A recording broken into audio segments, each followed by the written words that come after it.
I spent the whole day learning about my environment. I tried hard to recall all that happened before. I flashed through newspapers to refresh the society status. I ransacked my whole room. I made sure I looked at everything. I wanted to get the feel for just where I was with my memories and achievements. Already when browsing through the newspapers, I thought of how to use the vast knowledge I now had. I could, and probably definitely would, bet on sports, and after turning 18 I would be able to buy stocks, shares of companies I knew were going to rule the market 10 years from that date. Yeah, I think I thought about this when I was dreaming. I would also know what the right way would be for many things. Basically everything would bear an opportunity for me, because I knew the future. I studied my school notes very carefully. I was fortunate for the term has not really started, although I would surely miss today's lessons, because it was today the real work at school began. I looked at my timetable. I recalled that one after some time. I could not help to smile. In the terrible pressure that lay upon me, I managed to get the minimum of organizing work done. I took a piece of paper and jotted down everything I had to do and things I was not to forget. I thought I would later sort these notes according to priority and so on. That was not a cool side of me. It was almost the instinct. I felt I was guided by my reason and the need to master the situation and survive, even if that sounds a little strange. I don't know, maybe if I would break out in a panic, I could do something harmful to myself, be it only a psychological damage, not physical. I thanked my body for this. The incredible impact on my mind that I feared would come did not come that day, at least not in its full extent. I hope I could hold it back and let it come in small waves, which I could handle easier. I knew that at a certain point I would have to face my situation, and that my personality, my will, my mind had to be able to withstand it. Of course I had to take breaks during the day. I felt a tickle in my stomach when I watched TV, and several times when I looked at a snack or drank a glass of water, I slowly let myself realize my situation. During those moments I suddenly went very weak. My heart started to beat faster and my hands, although not shaking, were very battery. However, I managed. At the verge of evening, when my parents were about to come home, I also felt a small portion of pride. I was proud of myself that I handled the situation and minimized the negative effects. Come to think of it, I was thanking myself. I tried to avoid my parents in the evening. It was not unusual because I was normally happier to do something alone in my room. I felt very unstable. It is hard to tell what exactly I thought about in that time. I tried to occupy myself with something, anything. I was sorting my things, which had the positive effect that I was also learning about my situation. I felt lost. I felt I do not belong here, and that maybe I'll wake up into my previous, normal life. I cleared the situation with them and I appeared to be alright. Yet, apart from the few flashes when my mind was at break during the day, I was not completely safe from my body's real reactions. I just put away the pen with which I noted something down when I stopped thinking about the new things, examining my room. Then, I felt like something stuffed my throat. I felt terribly uncomfortable.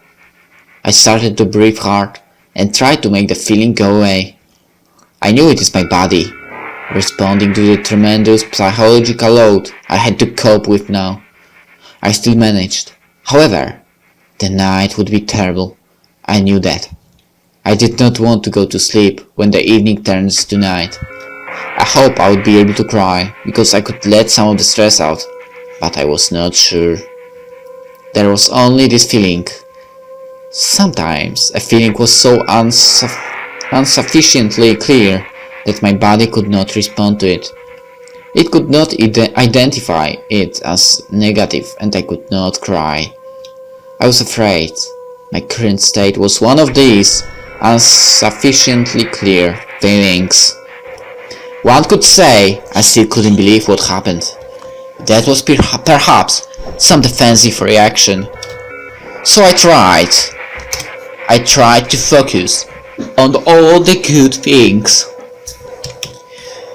I had no family, no one I would truly miss.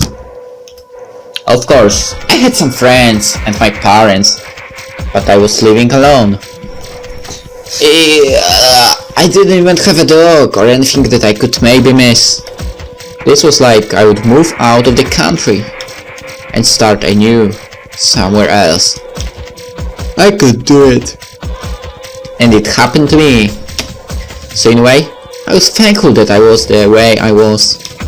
Still, it was frightening just to realize it all. This has really happened. I ate quite a lot for dinner. I needed the energy and made myself eat, even though my appetite was not strong, and I ended up stuffing the food in me, without feeling it have any significant taste. In the course of my life, I developed a discipline to eat when I need extra energy, like in the times of sickness. I knew I would need all the help I could get. The dark clouds that have been over the city the whole day started to pour rain down. There were so many things. I cannot explain what it felt like to hear my parents talk to me. I now understand them much more. It was so beautiful. I tried to be as normal as possible, but I think I could not conceal my delight. For me, this day was the beginning of something I had hoped for my entire life. I finally had the chance. My dream had come true. Thousands of things went through my head. I was analyzing vast amounts of situations, what I will say, how I will react. I was shaking, because I felt I was on my own. In the morning, my parents left and I had about 20 minutes until I had to go out and head for the bus stop. I was going around the whole apartment, nervous and waiting for my time to come. I looked at the umbrella in the corner. It stopped raining and the sun was shining again. I didn't need it today. I still felt the watch on my wrist. I put it on to know the time, but the fact was it irritated me. The watch was very old and I just sighed when I thought of my watch I had normally. I loved that watch and this old one was terrible. I even forgot how to adjust it. When I decided it was time, I took the keys but froze that very moment. What key opened the door? Which key was from the upper lock? And which one was from the front gate? And what was this key for? I tried hard to recall everything. Slowly, I tried to pull it all logically together. I imagined how terrible it would look if I had stayed in front of my parents. I would have to try one key after another, because I just didn't remember anymore. Finally then, I went out. Just as I closed the gate in front of our house, I almost fell down tripping on a step that I was used to, which was gone. I stopped for a second, trying to get myself to be more aware of my surroundings, for they were a little different. The next hours I had to concentrate not to make any mistakes. The route I took was not unfamiliar, because even later in my life, I visited my parents and walked that path to the bus stop, only I guess they have changed the bus routes a little from that time, so I had to recall the old one. I reached the stop and met one of my classmates, Kumi there. Kumi never waited on this stop for. We greeted and Kumi told me the bus broke and they had to get off at this stop to wait for another one. When she asked about why I wasn't in school yesterday, I told her about some bad food that knocked me out in the morning. The bus arrived and we got on. I also realized any of my friends could have called yesterday to see what was wrong with me, but luckily, they did not. I asked Kumi what was at school and was happy that nothing too serious had happened.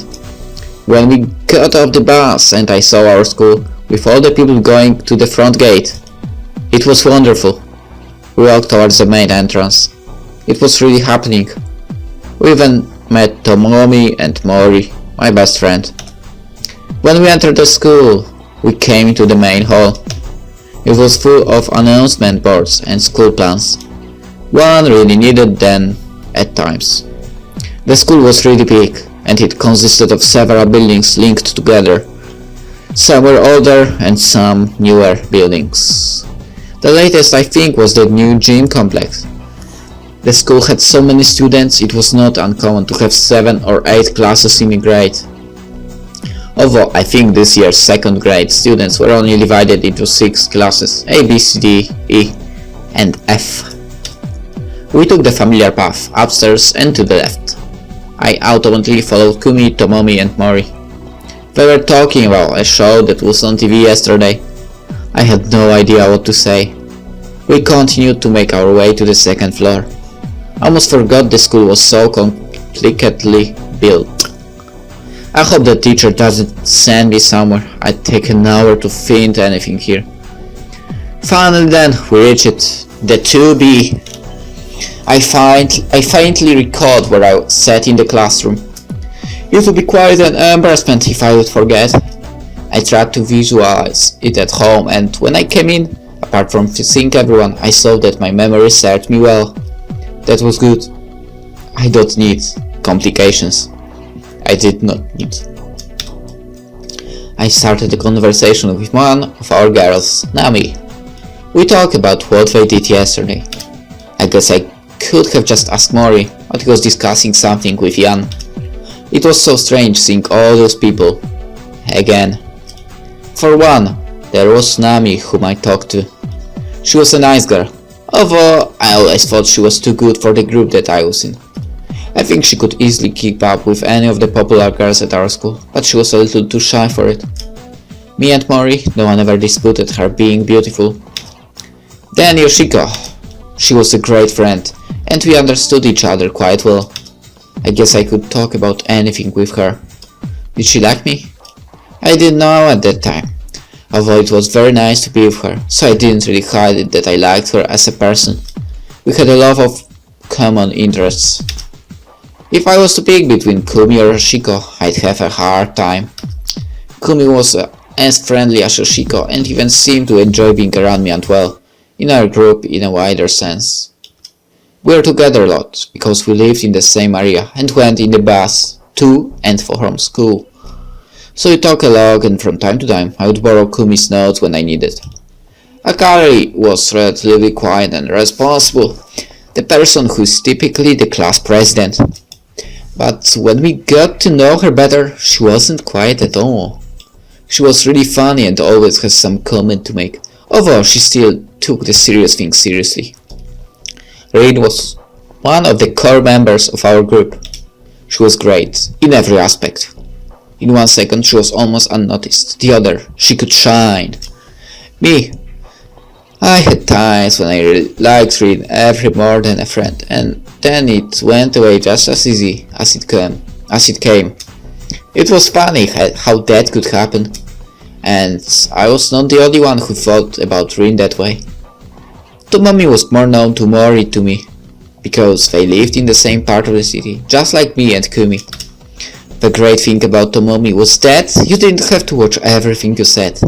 She accepted quite a lot and wouldn't have a sore face whenever you made a girl unfriendly remark. Although more than often she returned the favor, so there were a lot of spicy conversations with her. Suzy was the last member of our group. Well, we were a group of classmates who did things together and so on. Although Suzy didn't join us every time, she was welcome anytime, and when we had some kind of get-together, we always invited her as well. Too bad I never know more about Suzy, as she wasn't really the type to talk about the things we talked about. She preferred to talk about simple things, that's why it was hard to know how she feels. Soon, the bell sounded.